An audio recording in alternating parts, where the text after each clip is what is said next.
देखिए बच्चों, अब इस क्लास में हम नेक्स्ट मेथड करते हैं, यील्ड मेथड। अब इसमें भी दो मेथड्स है, फिलहाल हम पहले करेंगे डिविडेंड यील्ड मेथड की। बात ये आती है कि आपने जब नेट एसेट्स मेथड किया, वो नेट एसेट्स मेथड किसके बारे में बताता था? हमारी इंट्रिंसिक वैल्यू के बारे में। इंट्रिंसिक का मतलब क्या है?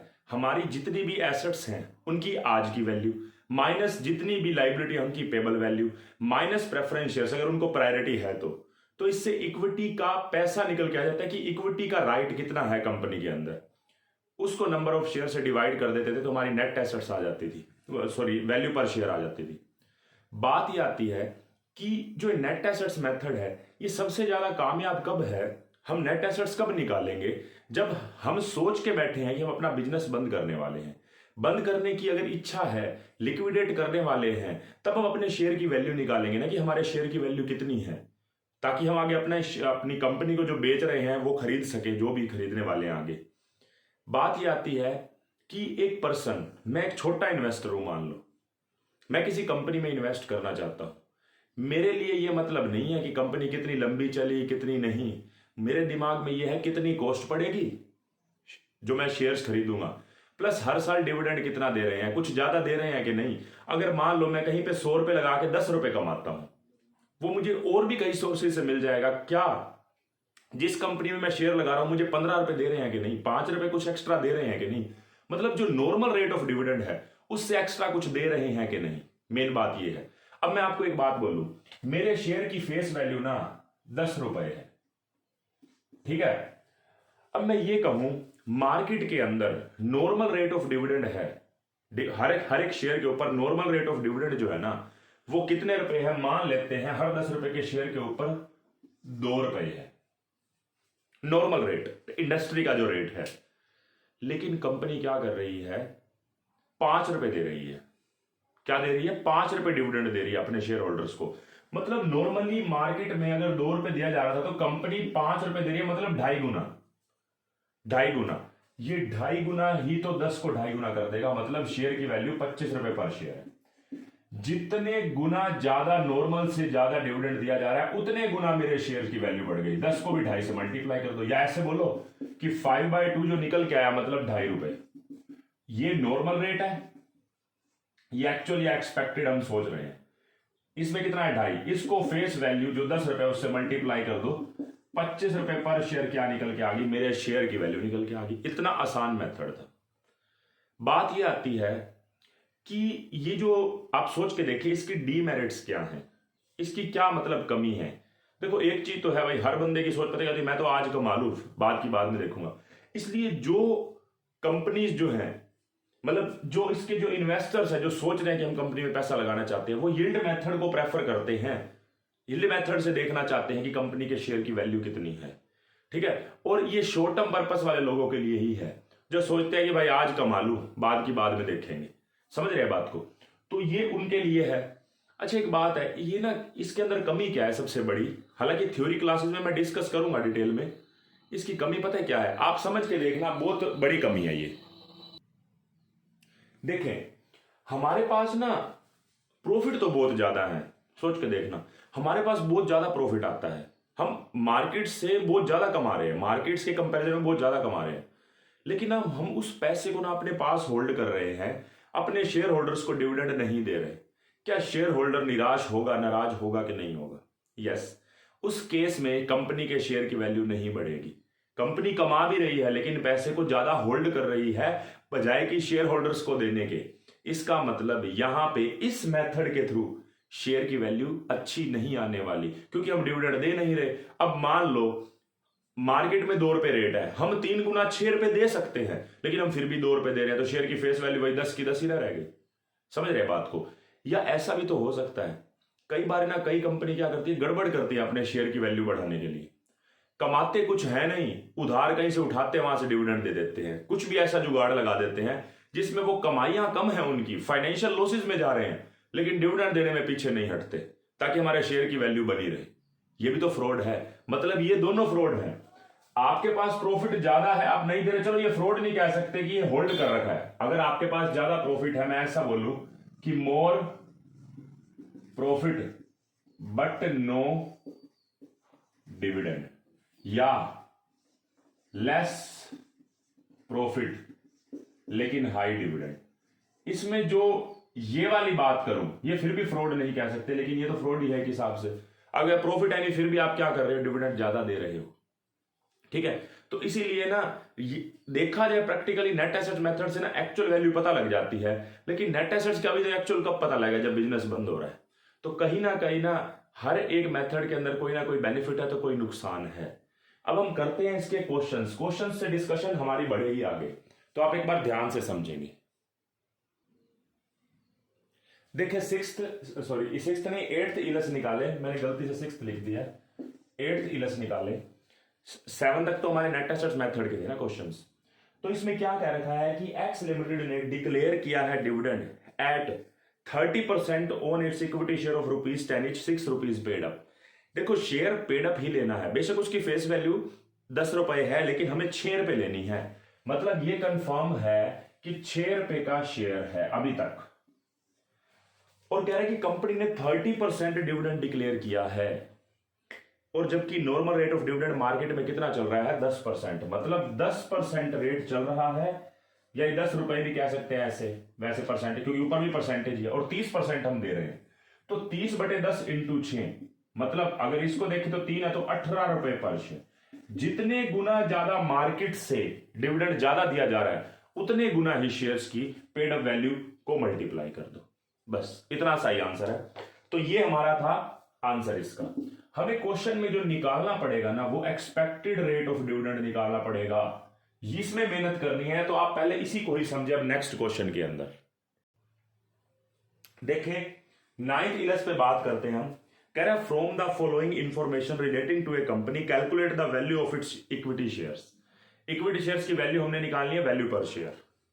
इशूड इक्विटी शेयर कैपिटल हमारे पास कितने हैं, 50,000 शेयर्स है, 10 रुपए का एक है।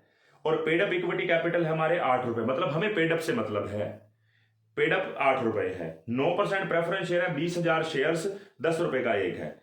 Annual transfer to general reserve हम करते हैं 20%। रेट ऑफ टैक्स है 50%। एक्सपेक्टेड प्रॉफिट बिफोर टैक्स है 2,18,000 रुपए, और नॉर्मल रेट ऑफ डिविडेंड है 15%। मतलब अगर मैं उस फॉर्मूले को याद करूं तो हमारा वो फॉर्मूला क्या है, एग्जैक्ट फॉर्मूला हमारा क्या है, आप ये बताएं पहले। हमारी वैल्यू पर शेयर कैसे आती है, expected rate of dividend divide by normal rate of dividend into paid up value पर शेयर। अब इस क्वेश्चन में एक बार पढ़ के देखें, आपको नॉर्मल रेट ऑफ डिविडेंड दे रखा है 15%, और अब पेड अप वैल्यू देखिए, अगर आपके शेयर की वैल्यू देखिए 10 रुपए, लेकिन पेड अप वैल्यू 8 रुपए है। बात घूम फिर के आती है एक्सपेक्टेड रेट पर। एक्सपेक्टेड रेट निकालना ही हमारे लिए एक मेन काम है। हम इसके लिए क्या करेंगे, सबसे पहले तो हम इक्विटी शेयर होल्डर्स ने जो कमाई की, जो उनके पास कमाई है वो कितनी है वो देखें।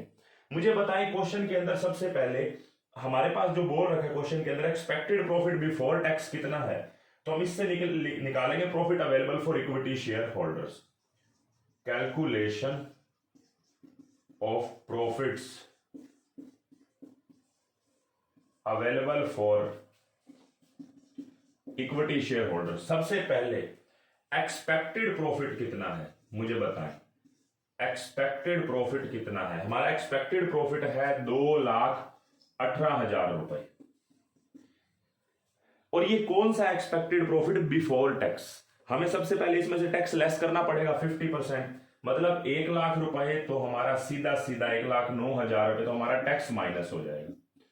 तो बच गया हमारा एक्सपेक्टेड प्रॉफिट आफ्टर टैक्स कितना आ गया, 1,09,000।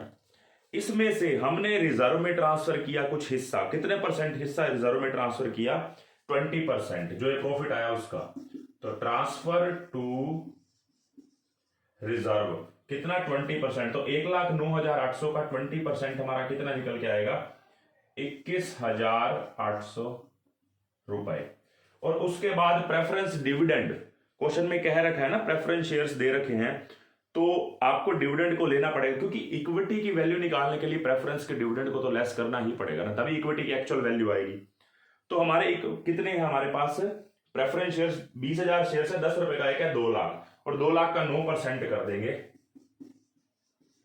तो प्रेफरेंस डिविडेंड 2 लाख का 9% 18,000 रुपए।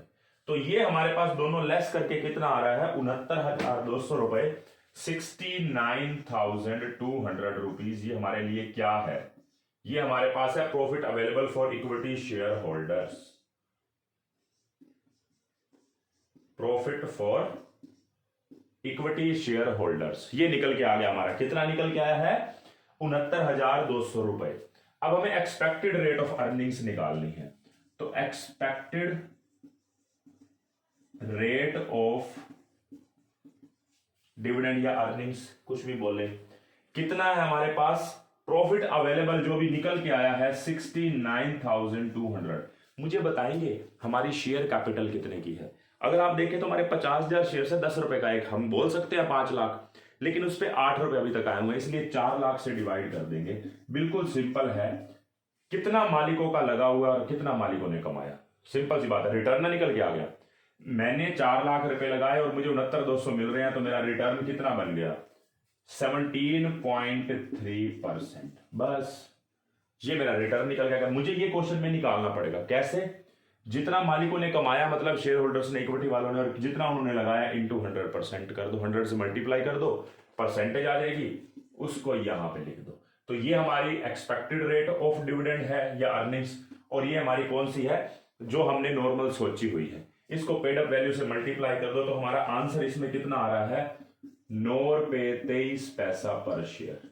ये मेरे शेयर की वैल्यू आ गई। कौन सा मेथड है हमारा, ये डिविडेंड यील्ड मेथड है, और ये आप नोट कर लो एक बारी।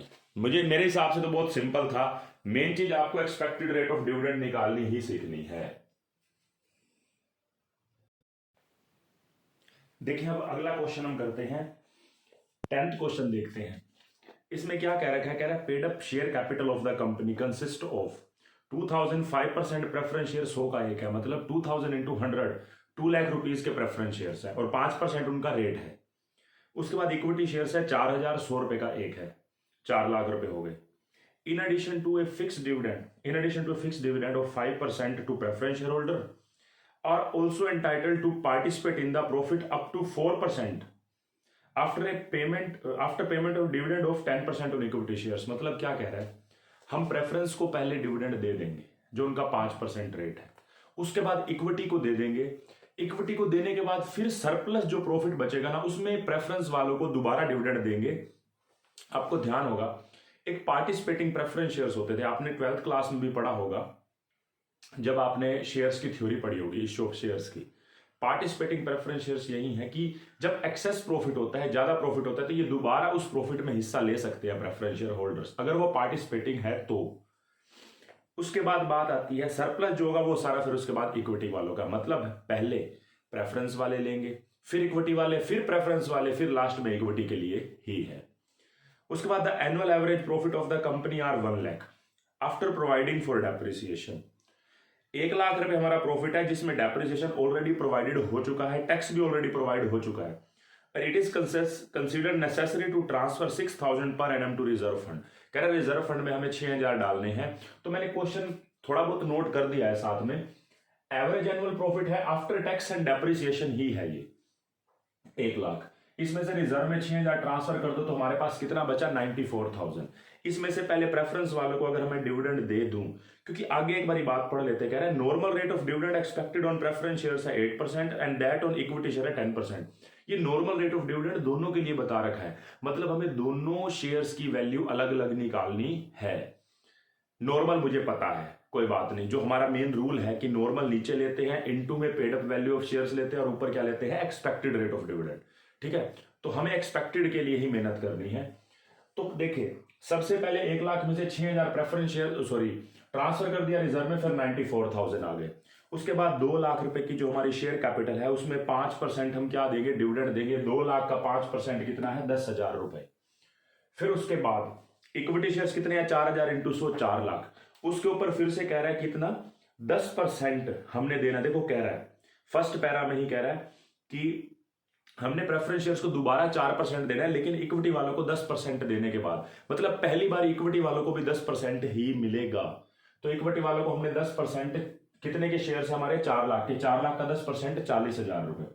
तो 10 प्रेफरेंस वालों के, 40 इक्विटी वालों के, टोटल हो गए हमारे 44,000, मतलब इसमें से लेस करके। उसके बाद फिर प्रेफरेंस वालों को डिविडेंड देना है। कितना रेट देना है दोबारा से, जो दे रहे हैं 4%।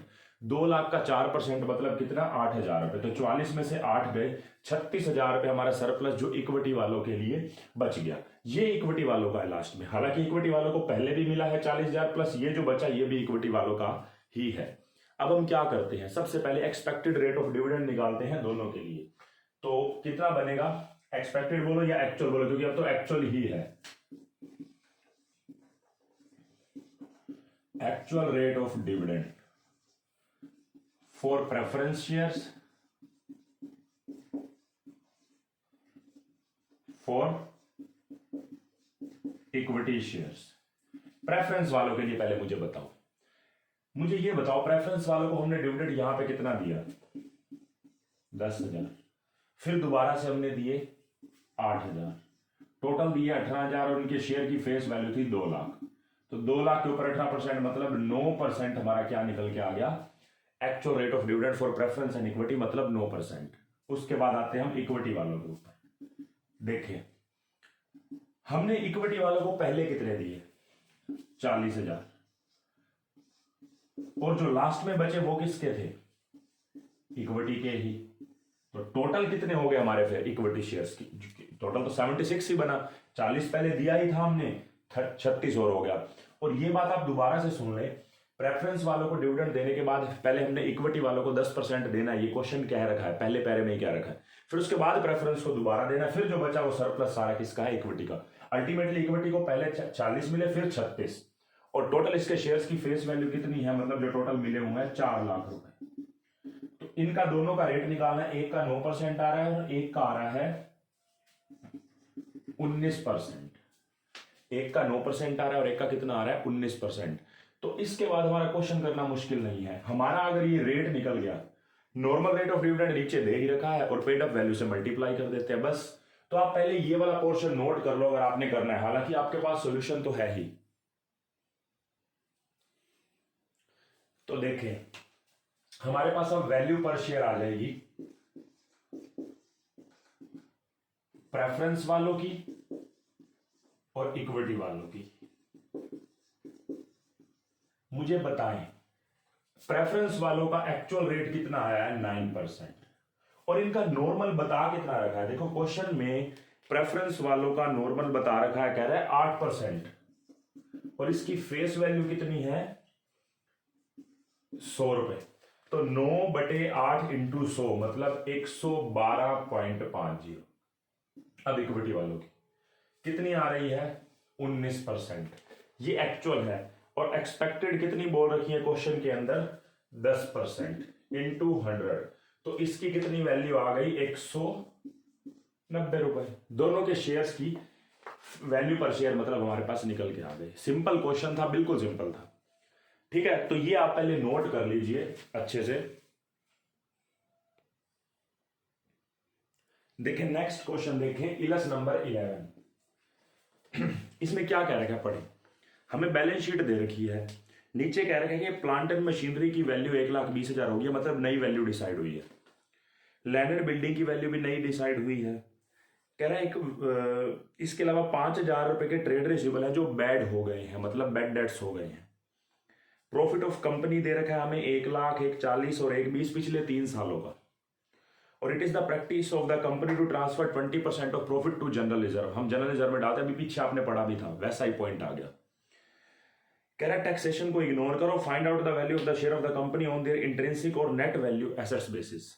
हमें इंट्रिंसिक और नेट एसेट्स बेसिस पे निकालनी है, और ऑल्सो यील्ड मेथड, मतलब हमें दोनों मेथड लगाने हैं। पिछला मेथड जो आपने पढ़ा था ना, इंट्रिंसिक वैल्यू मतलब नेट एसेट्स मेथड, वो भी करना है इस क्वेश्चन में, और यील्ड मेथड भी लगाना है। पहले नेट एसेट्स की बात करते हैं। हमारे पास इस क्वेश्चन में किस इंफॉर्मेशन का ज्यादा यूज है नेट एसेट्स के अंदर। एक तो देखो प्लांट एंड मशीनरी 1,20 की हुई है, मैं वो लिख देता हूं 1,20 की। क्या निकाल रहा हूं मैं, नेट एसेट्स, जो आप पहले निकालते आए हो नेट एसेट्स वाले क्वेश्चंस में। इसके अलावा लैंड एंड बिल्डिंग 2,60 की है तो वो वैल्यू लिख देता हूं। डेटर्स 5,000 रुपए कम हुए हैं, तो बुक्स में डेटर्स है 90 के, 90 में से 5 घटा के 85 लिख देता हूं। मतलब ये तो हम वो वाले उठा लेते हैं जो चेंजेस हुए जिसके अंदर, बाकी एज इट इज उठा लो।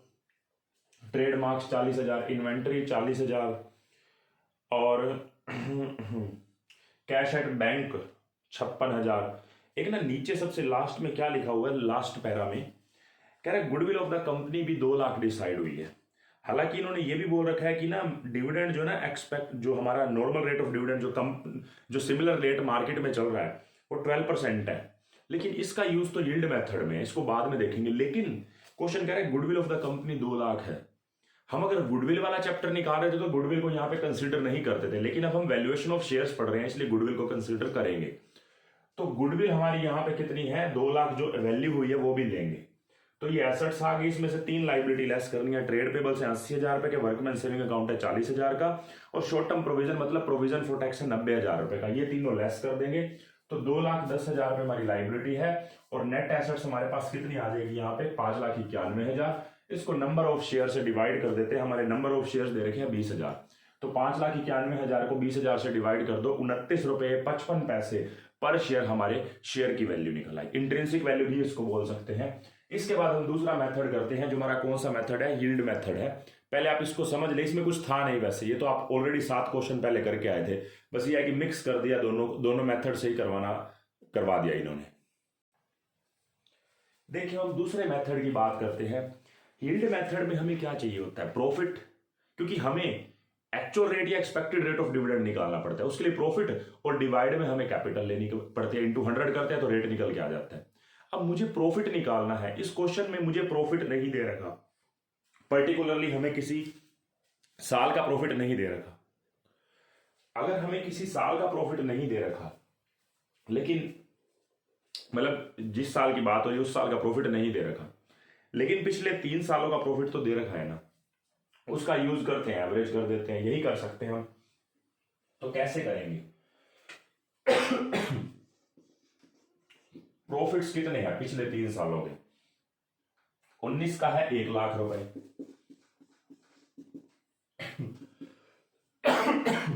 2020 का है 1,40,000 रुपए, और 2021 का है 1,20,000 है। लेकिन आपको ध्यान होना चाहिए, अभी जो ये चेंजेस हुए हैं इसमें 5,000 रुपए का बेड डेट्स भी था, तो वो भी तो माइनस करोगे क्योंकि लॉस हुआ है। फिर आप पता क्या करोगे, सर प्लांट एंड मशीनरी की वैल्यू और लैंड एंड बिल्डिंग की वैल्यू में जो चेंजेस हैं उसको भी तो कंसीडर करो, प्रॉफिट या लॉस को। लेकिन मैं आपको बता दूं वो फिक्स्ड एसेट्स हैं, और फिक्स्ड एसेट्स में जो चेंजेस आते हैं वो रिवैल्यूएशन होता है, और वो रिवैल्यूएशन का इंपैक्ट कैपिटल रिजर्व में जाता है, उसका लिंक पीएनएल से नहीं होता। जबकि ट्रेड रिसीवेबल मेरे नॉर्मल ऑपरेशन का पार्ट है, डेली बेसिस का ऑपरेशंस का पार्ट है, इसीलिए हम इसको पीएनएल में लेके जाते हैं। मतलब इस साल का प्रॉफिट जो हमारे को तीसरे साल का 1,20 बोल रखा है, हम इसको 1,15,000 रुपए बोलेंगे एक्चुअल में। तो इन तीनों सालों का टोटल हमारा कितना निकल के आ रहा है, 3,55,000 रुपए, यही आ रहा है, 240 3,55,000 रुपए। तो इसको हम एवरेज प्रॉफिट कर देते हैं, तो हमारे पास एवरेज कितना आ रहा है, 1,18,333 रुपए हमारे पास एवरेज प्रॉफिट है। क्वेश्चन में कह रहा है कि हम 20% रिजर्व में ट्रांसफर करते हैं, ट्रांसफर टू रिजर्व कर दो। और ये जो प्रॉफिट है ये आफ्टर टैक्स, आफ्टर डेप्रिसिएशन, कोई भी चार्ज घटाने के बाद का ही है, ये मान के चलना। तो हमने ये जब घटाया 20%, कितना आ रहा है, 23,667 रुपए। तो ये लेस करने के बाद हमारे पास जो आया वो एग्जैक्ट प्रॉफिट आ गया, प्रॉफिट अवेलेबल फॉर डिविडेंड 94666। ये हमारा प्रॉफिट कौन सा है, प्रॉफिट अवेलेबल फॉर डिविडेंड 94666। ये मेरा आंसर निकल के आ गया, प्रॉफिट आ गया। मतलब इसके बाद मैं क्या करूंगा, मैं सबसे पहले एक्सपेक्टेड रेट ऑफ डिविडेंड निकालूंगा, या एक्चुअल जो भी है, दोनों कुछ भी बोल सकते हैं वैसे तो, क्योंकि यहाँ पे एवरेज निकाल रहे हैं इसलिए एक्सपेक्टेड लेना पड़ेगा। अगर इसी साल का प्रॉफिट देता तो एक्चुअल लिख देते। एक्सपेक्टेड रेट ऑफ डिविडेंड कैसे निकलेगा बताएं। हमारे पास क्वेश्चन में प्रॉफिट है 94666, और कैपिटल कितनी लगी हुई है बताना, कैपिटल लगी हुई है हमारी 2 लाख रुपए, इंटू कितना कर देंगे हम, 100 कर देंगे, तो ये आ गया 47.33%। हमारा 47% रिटर्न है। जितना लगाते हैं, अगर 100 रुपए लगाते हैं तो 47 रुपए वापस मिलते हैं। तो ये एक्सपेक्टेड रेट ऑफ डिविडेंड है। इसके बाद हम क्या करेंगे, वैल्यू ऑफ शेयर निकालेंगे। शेयर की वैल्यू जब हम निकालेंगे तो मुझे बताएं, हमारा ये आ गया 47.33। कितना इन्होंने नॉर्मल बता रखा है, क्वेश्चन में बता रखा है कि 12%। आप चेक करके देखिए, इसको 12 बोल देते हैं क्योंकि दोनों साइड परसेंटेज है ना। तो 47.33 डिवाइड बाय 12 इंटू 12 क्या है नॉर्मल, ये क्या है एक्चुअल या expected, into paid up value. Paid up value आप मुझे बता दो, पेड अप वैल्यू क्वेश्चन में है 10 रुपए। तो इस हिसाब से हमारे शेयर की वैल्यू निकल के आ रही है 39.44 रुपीज पर शेयर। ये मेरे शेयर की वैल्यू निकल के आ गई। ये था हमारा यील्ड मेथड, जिसके हमने 4 क्वेश्चंस किए हैं। इसके बाद हम नेक्स्ट मेथड करेंगे अर्निंग यील्ड वाला। ये हमारा डिविडेंड वाला था, ठीक है। तो वो भी हमारा सिंपल है, कोई मुश्किल तो है नहीं, वो भी मतलब थोड़ा सा अलग है इससे। उसके ऊपर जब डिस्कशन करेंगे नेक्स्ट क्लास में पता लग जाएगा। तो हमारा नेक्स्ट क्लास में एक मेथड पूरा होगा और उससे नेक्स्ट क्लास में हमारा एवरेज मेथड है। एवरेज मेथड आप कहेंगे हमने तो पहले से ही पढ़ रखा है ऑलरेडी, ठीक है। तो ये आप नोट कर सकते हो इलस नंबर 11।